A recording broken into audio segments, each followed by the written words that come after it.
দীর্ঘদিন ধরে আপনারা সুপ্রিম কোর্টের রায়ের পরেও একটা সময় অপেক্ষা করেছেন এবং আজ অব্দি আপনাদের ফ্র্যাঞ্চাইজির যারা তাদের কোনো বিয়ে সংক্রান্ত বিষয়ে কোনো আলোচনাও শোনা যায়।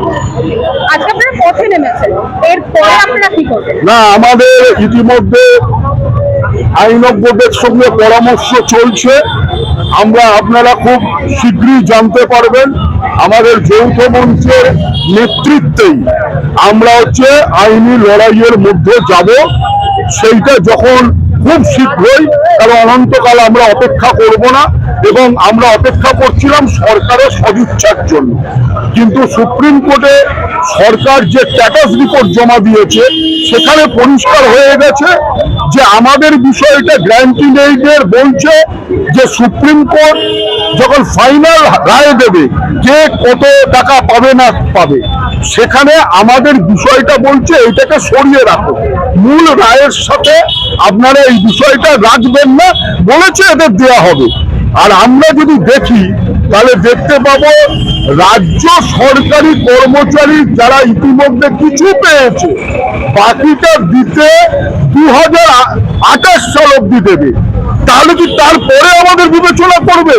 তাহলে বহুজন অবসরপ্রাপ্ত যারা গ্র্যান্টিং এইড আছে, শিক্ষক, কর্মচারী, পঞ্চায়েত, পৌরসভা, বোর্ড, কর্পোরেশন, অনেকে তো প্রয়াত হয়ে যাবে, টাকার মুখই দেখতে পাবে না। সেই জন্য আমাদের কথা হচ্ছে যে অবিলম্বে বকেয়া দিয়ে দিতে হবে সরকার। আমরা আর দুদিন দেখব এবং আইনজ্ঞদের সঙ্গে পূর্ণদমে পরামর্শ চলছে। আপনারা দেখেছেন আজকে বিকাশ ভট্টাচার্য এসছে। আমরা খুব শীঘ্রই এই বিষয়ে পদক্ষেপ গ্রহণ করব। অক্টোবরের পুজোর আগে সরকার বলেছেন যে 20% দিয়ে আপনাদের দেওয়া হবে, তো তার মধ্যে কি আপনারা থাকছেন? শুনুন, সরকার দিয়ে দেবে বলেছে এবং সেই ঘোষণা বারংবার হচ্ছে, একই ঘোষণা। এবং আপনারা জানেন যে এখনো পর্যন্ত নোটিফিকেশন হয়নি, ফলে যতক্ষণ না নোটিফিকেশন হবে আমরা আশা করছি কিন্তু ভরসা করছি না যে আগে নোটিফিকেশন হোক, তাহলে আমরা পরিষ্কার বুঝতে পারবো আমরা 20% পাচ্ছি কিনা।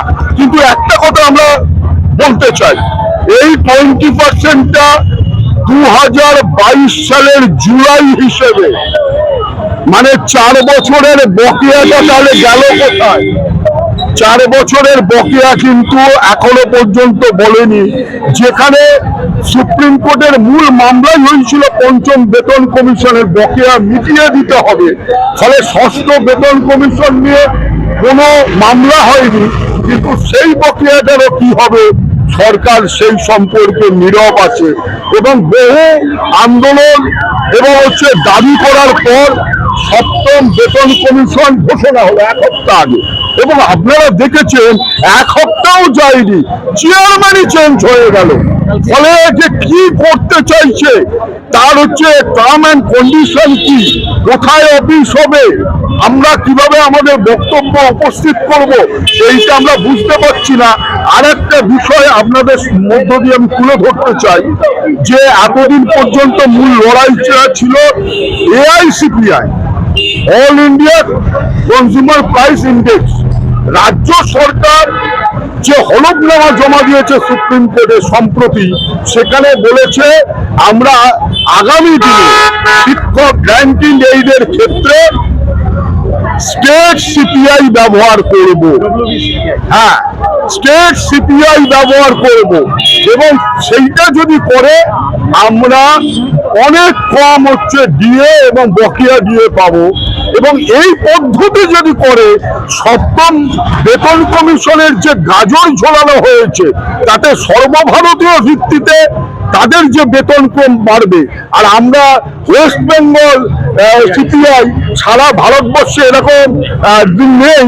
আমাদের রাজ্যে বিগত সরকার আমদানি করেছে, এই সরকার তাকে মান্যতা দিল, ফলে অনেক কম বেতন বৃদ্ধি হবে এবং আগামী দিনে এই অনুযায়ী অনেক কম দিয়ে আমরা পাবো। ফলে এই সমস্ত বিষয়গুলোকে নিয়ে আমাদের আন্দোলন সংগ্রাম জারি আছে। সর্বোপরি যেটা আমার শেষ প্রশ্ন যে যেখানে রোপা রুল অনুসারে ক্যান্টিন এড এবং রাজ্য সরকারি কর্মচারীদের মধ্যে কোনো বৈষম্য থাকার কথা নয়, না। সেখানে আপনাদের সঙ্গে এই বৈষম্য কেন? আমাদের প্রশ্ন তো এটাই যে শিক্ষক সমাজের সাথে বৈষম্য করা হচ্ছে কেন?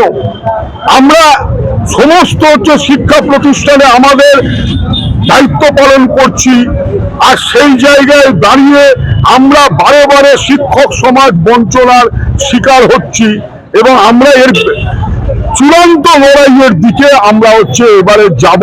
তা নাহলে আর কোনো পথ নেই, এবং একই ধারা, অর্থাৎ শিক্ষক তো শিক্ষা বিচ্ছিন্ন কোনো বিষয় না, শিক্ষার অংশ।